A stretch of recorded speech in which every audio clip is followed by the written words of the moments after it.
بسم اللہ الرحمن الرحیم۔ شروع اللہ کے نام سے جو رحمان و رحیم ہے۔ اِنَّا أَعْطَيْنَاكَ الْكَوْثَرَ، اے نبی ہم نے تمہیں کوثر عطا کر دیا۔ کوثر کا لفظ یہاں جس طرح استعمال کیا گیا ہے اس کا پورا مفہوم ہماری زبان تو درکنار، شاید دنیا کی کسی زبان میں بھی ایک لفظ سے ادا نہیں کیا جا سکتا۔ یہ کثرت سے مبالغے کا صیغہ ہے جس کے لغوی معنی تو بے انتہا کثرت کے ہیں، مگر جس موقع پر اس لفظ کو استعمال کیا گیا ہے اس میں محض کثرت کا نہیں بلکہ خیر اور بھلائی اور نعمتوں کی کثرت اور ایسی کثرت کا مفہوم نکلتا ہے جو افراط اور فراوانی کی حد کو پہنچی ہوئی ہو، اور اس سے مراد کسی ایک خیر یا بھلائی یا نعمت کی نہیں بلکہ بے شمار بھلائیوں اور نعمتوں کی کثرت ہے۔ دیباچے میں اس سورہ کا جو پس منظر ہم نے بیان کیا ہے اس پر ایک مرتبہ پھر نگاہ ڈال کر دیکھیے۔ حالات وہ تھے جب دشمن یہ سمجھ رہے تھے کہ محمد صلی اللہ علیہ وسلم ہر حیثیت سے تباہ ہو چکے ہیں، قوم سے کٹ کر بے یار و مددگار رہ گئے، تجارت برباد ہو گئی، اولاد نرینہ تھی جس سے آگے ان کا نام چل سکتا تھا وہ بھی وفات پا گئی۔ بات ایسی لے کر اٹھے ہیں کہ چند گنے چنے آدمی چھوڑ کر مکہ تو درکنار پورے عرب میں کوئی اس کو سننا تک گوارا نہیں کرتا، اس لیے ان کے مقدر میں اس کے سوا کچھ نہیں کہ جیتے جی ناکامی و نامرادی سے دوچار رہیں اور جب وفات پا جائیں تو دنیا میں کوئی ان کا نام لیوا بھی نہ ہو۔ اس حالت میں جب اللہ تعالیٰ کی طرف سے یہ فرمایا گیا کہ ہم نے تمہیں کوثر عطا کر دیا تو اس سے خود بخود یہ مطلب نکلتا ہے کہ تمہارے مخالف بے وقوف تو یہ سمجھ رہے ہیں کہ تم برباد ہو گئے اور نبوت سے پہلے جو نعمتیں تمہیں حاصل تھیں وہ بھی تم سے چھن گئیں، لیکن حقیقت یہ ہے کہ ہم نے تمہیں بے انتہا خیر اور بے شمار نعمتوں سے نواز دیا ہے۔ اس میں اخلاق کی وہ بے نظیر خوبیاں بھی شامل ہیں جو حضور کو بخشی گئیں، اس میں نبوت اور قرآن اور علم اور حکمت کی وہ عظیم نعمتیں بھی شامل ہیں جو آپ کو عطا کی گئیں، اس میں توحید اور ایک ایسے نظام زندگی کی نعمت بھی شامل ہے جس کے سیدھے سادھے عام فہم، عقل و فطرت کے مطابق اور جامع و ہمگیر اصول تمام عالم میں پھیل جانے اور ہمیشہ پھیلتے ہی چلے جانے کی طاقت رکھتے ہیں۔ اس میں رفع ذکر کی نعمت بھی شامل ہے جس کی بدولت حضور کا نام نامی 1400 برس سے دنیا کے گوشے گوشے میں بلند ہو رہا ہے اور قیامت تک بلند ہوتا رہے گا۔ اس میں یہ نعمت بھی شامل ہے کہ آپ کی دعوت سے بالآخر ایک ایسی عالمگیر امت وجود میں آئی جو دنیا میں ہمیشہ کے لیے دین حق کی علمبردار بن گئی، جس سے زیادہ نیک اور پاکیزہ اور بلند پایا انسان دنیا کی کسی امت میں کبھی پیدا نہیں ہوئے، اور جو بگاڑ کی حالت کو پہنچ کر بھی دنیا کی سب قوموں سے بڑھ کر خیر اپنے اندر رکھتی ہے۔ اس میں یہ نعمت بھی شامل ہے کہ حضور نے اپنی آنکھوں سے اپنی حیات مبارکہ ہی میں اپنی دعوت کو انتہائی کامیاب دیکھ لیا اور آپ کے ہاتھوں سے وہ جماعت تیار ہو گئی جو دنیا پر چھا جانے کی طاقت رکھتی تھی۔ اس میں یہ نعمت بھی شامل ہے کہ اولاد نرینہ سے محروم ہو جانے کی بنا پر دشمن تو یہ سمجھتے تھے کہ آپ کا نام و نشان دنیا سے مٹ جائے گا، لیکن اللہ نے صرف یہی نہیں کہ مسلمانوں کی صورت میں آپ کو وہ روحانی اولاد عطا فرمائی جو قیامت تک تمام روئے زمین پر آپ کا نام روشن کرنے والی ہے، بلکہ آپ کی صرف ایک ہی صاحبزادی حضرت فاطمہ سے آپ کو وہ جسمانی اولاد بھی عطا کی جو دنیا بھر میں پھیلی ہوئی ہے اور جس کا سارا سرمایہ افتخار ہی حضور سے اس کا انتساب ہے۔ یہ تو وہ نعمتیں ہیں جو اس دنیا میں لوگوں نے دیکھ لیں کہ وہ کس فراوانی کے ساتھ اللہ نے اپنے حبیب صلی اللہ علیہ وسلم کو عطا فرمائی۔ ان کے علاوہ کوثر سے مراد دو مزید ایسی عظیم نعمتیں بھی ہیں جو آخرت میں اللہ تعالیٰ آپ کو دینے والا ہے۔ ان کو جاننے کا کوئی ذریعہ ہمارے پاس نہ تھا، اس لیے رسول اللہ صلی اللہ علیہ وسلم نے ہمیں ان کی خبر دی اور بتایا کہ کوثر سے مراد وہ بھی ہیں، ایک حوض کوثر جو قیامت کے روز میدان حشر میں آپ کو ملے گا، دوسرے نہر کوثر جو جنت میں آپ کو عطا فرمائی جائے گی۔ ان دونوں کے متعلق اس کثرت سے احادیث حضور سے منقول ہوئی ہیں اور اتنے کثیر راویوں نے ان کو روایت کیا ہے کہ ان کی صحت میں کسی شبہ کی گنجائش نہیں۔ حوض کوثر کے متعلق حضور نے جو کچھ فرمایا ہے وہ یہ ہے: نمبر 1، یہ حوض قیامت کے روز آپ کو عطا ہوگا، اور اس سخت وقت میں جب کہ ہر ایک العطش کر رہا ہوگا۔ آپ کی امت آپ کے پاس اس پر حاضر ہوگی اور اس سے سیراب ہوگی۔ آپ اس پر سب سے پہلے پہنچے ہوئے ہوں گے اور اس کے وسط میں تشریف فرما ہوں گے۔ آپ کا ارشاد ہے: وَحَوْضٌ تُرَدُّ عَلَيْهِ أُمَّتِي يَوْمَ الْقِيَامَةِ، یعنی وہ ایک حوض ہے جس پر میری امت قیامت کے روز وارد ہوگی۔ بحوالہ مسلم، کتاب الصلاۃ، ابو داؤد، کتاب السنہ۔ انا فرتکم علی الحوض، یعنی میں تم سب سے پہلے اس پر پہنچا ہوا ہوں گا۔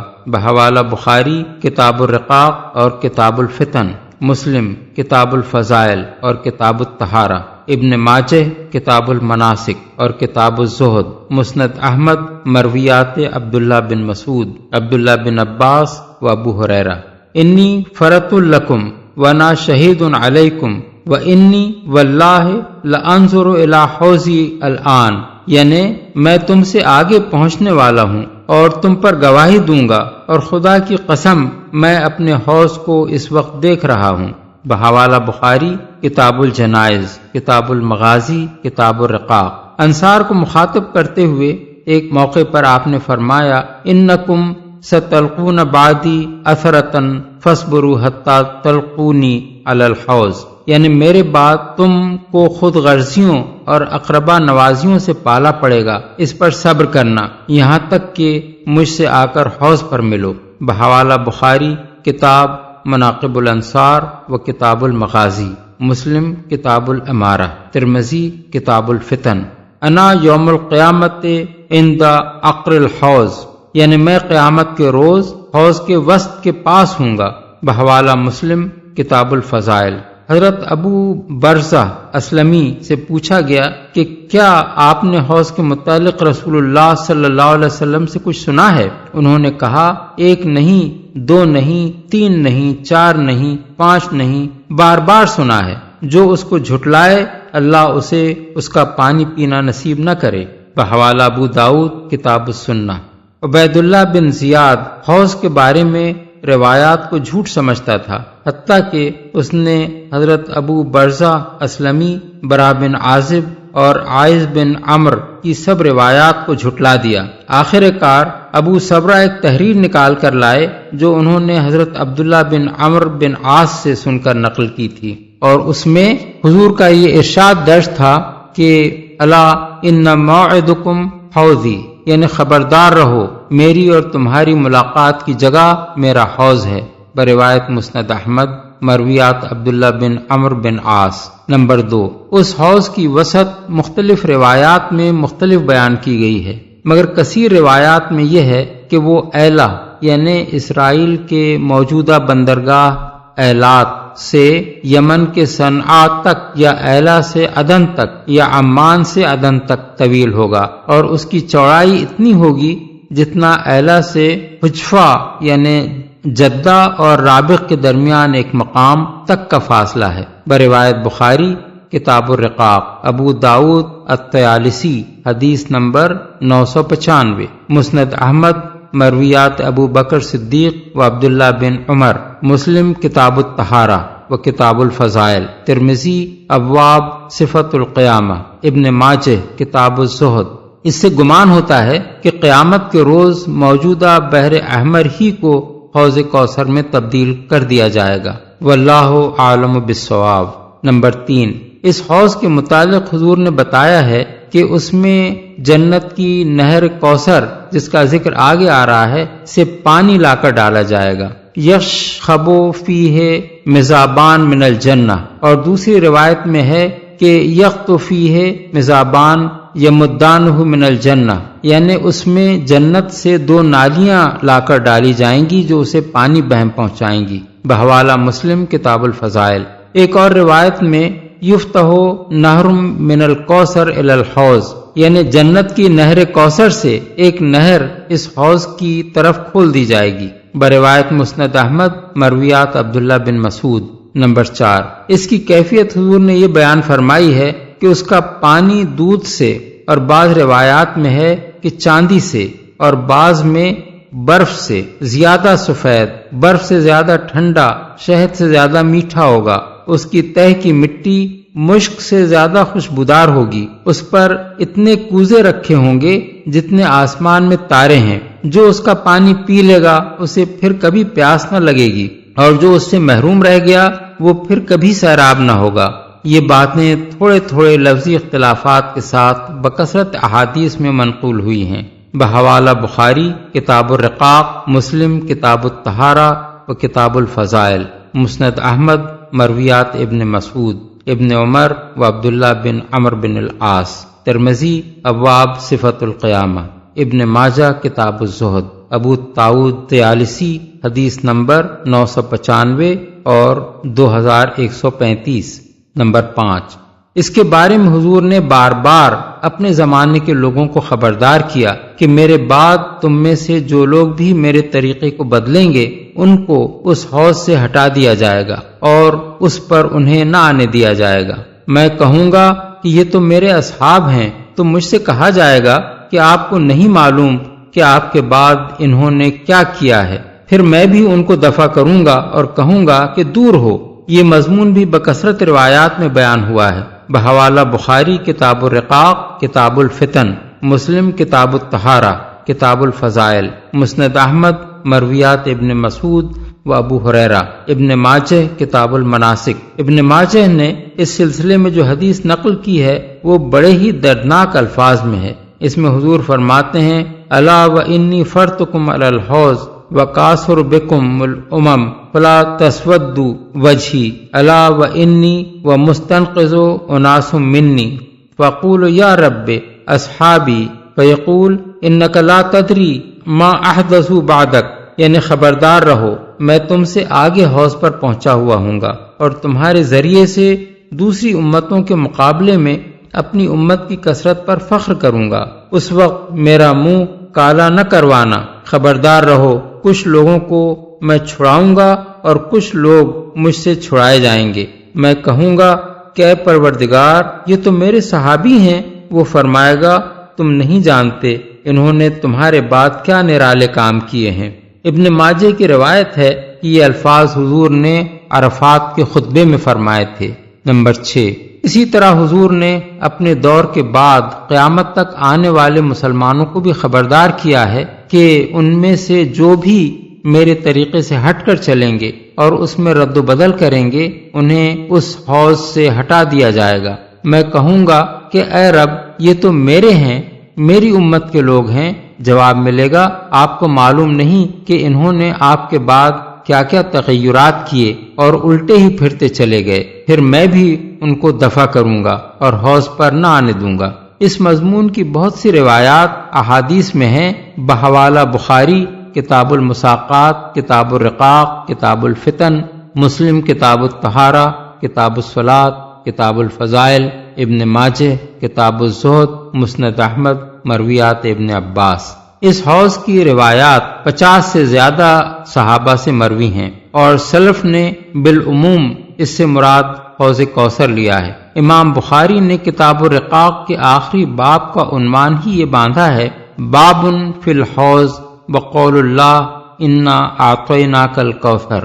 اور حضرت انس کی ایک روایت میں تو تصریح ہے کہ حضور نے کوثر کے متعلق فرمایا، ہوا حوض ترد علیہ امتی، وہ ایک حوض ہے جس پر میری امت وارد ہوگی۔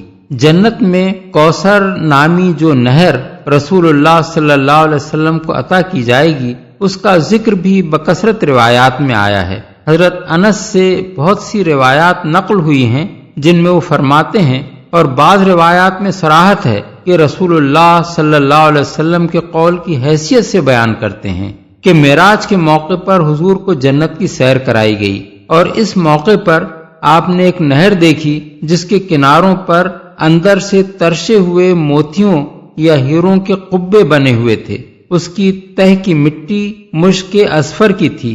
حضور نے جبریل سے یا اس فرشتے سے جس نے آپ کو سیر کرائی تھی پوچھا یہ کیا ہے؟ اس نے جواب دیا یہ نہر کوثر ہے جو آپ کو اللہ تعالیٰ نے عطا کی ہے۔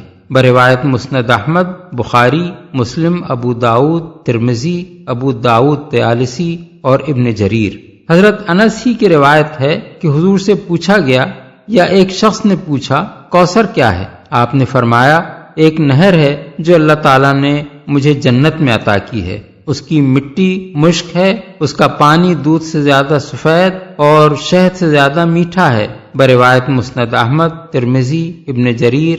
مسند احمد کی ایک اور روایت میں ہے کہ حضور نے نہر کوثر کی یہ صفات بیان کرتے ہوئے فرمایا اس کی تہ میں کنکریوں کے بجائے موتی پڑے ہوئے ہیں۔ ابن عمر فرماتے ہیں کہ حضور نے ارشاد فرمایا کہ کوثر جنت میں ایک نہر ہے جس کے کنارے سونے کے ہیں، وہ موتیوں اور ہیروں پر بہہ رہی ہے، یعنی کنکریوں کی جگہ اس کی تہ میں یہ جواہر پڑے ہوئے ہیں۔ اس کی مٹی مشک سے زیادہ خوشبودار ہے، اس کا پانی دودھ سے یا برف سے زیادہ سفید ہے، برف سے زیادہ ٹھنڈا اور شہد سے زیادہ میٹھا ہے۔ بروایت مسند احمد، ترمذی، ابن ماجہ، ابن ابی حاتم، دارمی، ابو داؤد طیالسی، ابن المنذر، ابن مردوہ، ابن ابی شیبہ۔ اسامہ بن زید کی روایت ہے کہ رسول اللہ صلی اللہ علیہ وسلم ایک مرتبہ حضرت حمزہ کے ہاں تشریف لے گئے۔ وہ گھر پر نہ تھے، ان کی اہلیہ نے حضور کی تواضع کی اور دوران گفتگو عرض کیا کہ میرے شوہر نے مجھے بتایا ہے کہ آپ کو جنت میں ایک نہر عطا کی گئی ہے جس کا نام کوثر ہے۔ آپ نے فرمایا ہاں، اور اس کی زمین یاقوت و مرجان اور زبرجد اور موتیوں کی ہے۔ بروایت ابن جریر، ابن مردوہ۔ اس کی سند اگرچہ ضعیف ہے مگر اس مضمون کی کثیر التعداد روایات کا موجود ہونا اس کو تقویت پہنچاتا ہے۔ ان مرفوع روایات کے علاوہ صحابہ اور تابعین کے بکثرت اقوال احادیث میں نقل ہوئے ہیں جن میں وہ کوثر سے مراد جنت کی یہ نہر لیتے ہیں اور اس کی وہی صفات بیان کرتے ہیں جو اوپر گزری ہیں۔ مثال کے طور پر حضرت عبداللہ بن عمر، حضرت عبداللہ بن عباس، حضرت انس بن مالک، حضرت عائشہ، مجاہد اور ابو العالیہ کے اقوال مسند احمد، بخاری، ترمذی، نسائی، ابن مردوہ، ابن جریر اور ابن ابی شیبہ وغیرہ محدثین کی کتابوں میں موجود ہیں۔ فصل لربك وانحر، بس تم اپنے رب ہی کے لیے نماز پڑھو اور قربانی کرو۔ اس کی مختلف تفسیریں مختلف بزرگوں سے منقول ہیں۔ بعض حضرات نے نماز سے مراد 5 وقتہ فرض نماز لی ہے، بعض اس سے بقر عید کی نماز مراد لیتے ہیں اور بعض کہتے ہیں کہ بجائے خود نماز مراد ہے۔ اسی طرح ونحر یعنی نحر کرو سے مراد بعض جلیل القدر بزرگوں سے یہ منقول ہے کہ نماز میں بائیں ہاتھ پر دائیں ہاتھ رکھ کر اسے سینے پر باندھنا ہے۔ بعض کا قول یہ ہے کہ اس سے مراد نماز شروع کرتے وقت دونوں ہاتھ اٹھا کر تکبیر کہنا ہے۔ بعض کا قول یہ ہے کہ افتتاح نماز کے وقت اور رکوع میں جاتے ہوئے اور رکوع سے اٹھ کر رفع یدین کرنا مراد ہے، اور بعض کہتے ہیں کہ اس سے مراد بقرعید کی نماز پڑھنا اور اس کے بعد قربانی کرنا ہے۔ لیکن جس موقع و محل پر یہ حکم دیا گیا ہے اس پر اگر غور کیا جائے تو اس کا مطلب صریحاً یہ معلوم ہوتا ہے کہ اے نبی، جب تمہارے رب نے تم کو اتنی کثیر اور عظیم بھلائیاں عطا کی ہیں تو تم اسی کے لیے نماز پڑھو اور اسی کے لیے قربانی کرو۔ یہ حکم اس ماحول میں دیا گیا تھا جب مشرکین قریش ہی نہیں، تمام عرب کے مشرکین اور دنیا بھر کے مشرکین اپنے خود ساختہ معبودوں کی عبادت کرتے تھے اور انہی کے آستانوں پر قربانیاں چڑھاتے تھے۔ بس حکم کا منشا یہ ہے کہ مشرکین کے برعکس تم اپنے اسی رویے پر مضبوطی کے ساتھ قائم رہو کہ تمہاری نماز بھی اللہ ہی کے لیے ہو اور قربانی بھی اسی کے لیے، جیسا کہ دوسری جگہ فرمایا قل ان صلاتی و نسکی و محیای و مماتی للہ رب العالمین لا شریک لہ و بذالک امرت وانا اول المسلمین، یعنی اے نبی کہہ دو کہ میری نماز اور میری قربانی اور میرا جینا اور میرا مرنا سب اللہ رب العالمین کے لیے ہے جس کا کوئی شریک نہیں، اسی کا مجھے حکم دیا گیا ہے اور میں سب سے پہلے سر اطاعت جھکانے والا ہوں۔ سورہ الانعام آیات 162 اور 163۔ یہی مطلب ابن عباس، عطا، مجاہد، اکرمہ، حسن بصری، قتادہ، محمد بن کعب القرظی، ضحاک، ربیع بن انس، عطا الخراسانی اور بہت سے دوسرے اکابر مفسرین رحمہم اللہ نے بیان کیا ہے بروایت ابن کثیر۔ البتہ یہ بات اپنی جگہ بالکل صحیح ہے کہ رسول اللہ صلی اللہ علیہ وسلم نے جب مدینہ طیبہ میں اللہ تعالیٰ کے حکم سے بقرعید کی نماز اور قربانی کا طریقہ جاری کیا تو اس بنا پر کہ آیت ان صلاتی و نسکی اور آیت فصلی لربک وانحر میں نماز کو مقدم اور قربانی کو مؤخر رکھا گیا ہے۔ آپ نے خود بھی یہ عمل اختیار فرمایا اور اسی کا حکم مسلمانوں کو دیا کہ اس روز پہلے نماز پڑھیں اور پھر قربانی کریں۔ یہ اس آیت کی تفسیر نہیں ہے، نہ اس کی شان نزول ہے، بلکہ ان آیات سے حضور کا استنباط ہے، اور آپ کا استنباط بھی وحی کی ایک قسم ہے۔ ان شانئک هو الابتر، تمہارا دشمن ہی جڑ کٹا ہے۔ دشمن اصل میں لفظ شان اکا استعمال ہوا ہے۔ شان شأن سے ہے، جس کے معنی ایسے بغض اور ایسی عداوت کے ہیں جس کی بنا پر کوئی شخص کسی دوسرے کے ساتھ بدسلوکی کرنے لگے۔ قرآن مجید میں دوسری جگہ ارشاد ہوا ہے وَلَا يَجْرِمَنَّكُمْ شَنَآنُ قَوْمٍ عَلَىٰ أَلَّا تَعْدِلُوا، یعنی اور اے مسلمانوں کسی گروہ کی عداوت تمہیں اس زیادتی پر آمادہ نہ کرنے پائے کہ تم انصاف نہ کرو۔ بس شأن اکا سے مراد ہر وہ شخص ہے جو رسول اللہ صلی اللہ علیہ وسلم کی دشمنی اور عداوت میں ایسا اندھا ہو گیا ہو کہ آپ کو عیب لگاتا ہو، آپ کے خلاف بدگوئی کرتا ہو، آپ کی توہین کرتا ہو اور آپ پر طرح طرح کی باتیں چھانٹ کر اپنے دل کا بخار نکالتا ہو۔ جڑ کٹا ہے۔ هو الابتر، وہی ابتر ہے فرمایا گیا ہے، یعنی وہ آپ کو ابتر کہتا ہے لیکن حقیقت میں ابتر وہ خود ہے۔ ابتر کی کچھ تشریح ہم اس سے پہلے سورہ کے دیباچے میں کر چکے ہیں۔ یہ لفظ بتر سے ہے جس کے معنی کاٹنے کے ہیں، مگر محاورے میں یہ بہت وسیع معنوں میں استعمال ہوتا ہے۔ حدیث میں نماز کی اس رکعت کو جس کے ساتھ کوئی دوسری رکعت نہ پڑھی جائے بتیرا کہا گیا ہے، یعنی اکیلی رکعت۔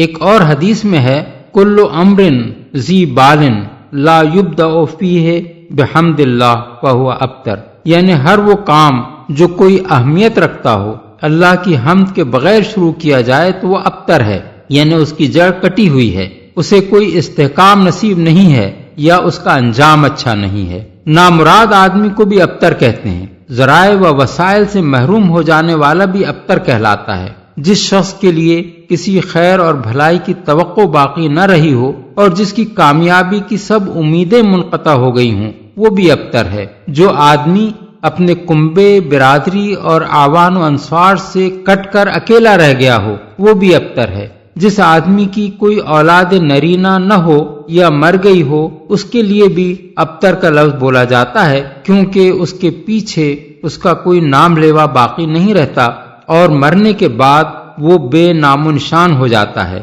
قریب قریب ان سب معنوں میں کفار قریش رسول اللہ صلی اللہ علیہ وسلم کو ابتر کہتے تھے۔ اس پر اللہ تعالیٰ نے فرمایا کہ اے نبی ابتر تم نہیں ہو بلکہ تمہارے دشمن ابتر ہیں۔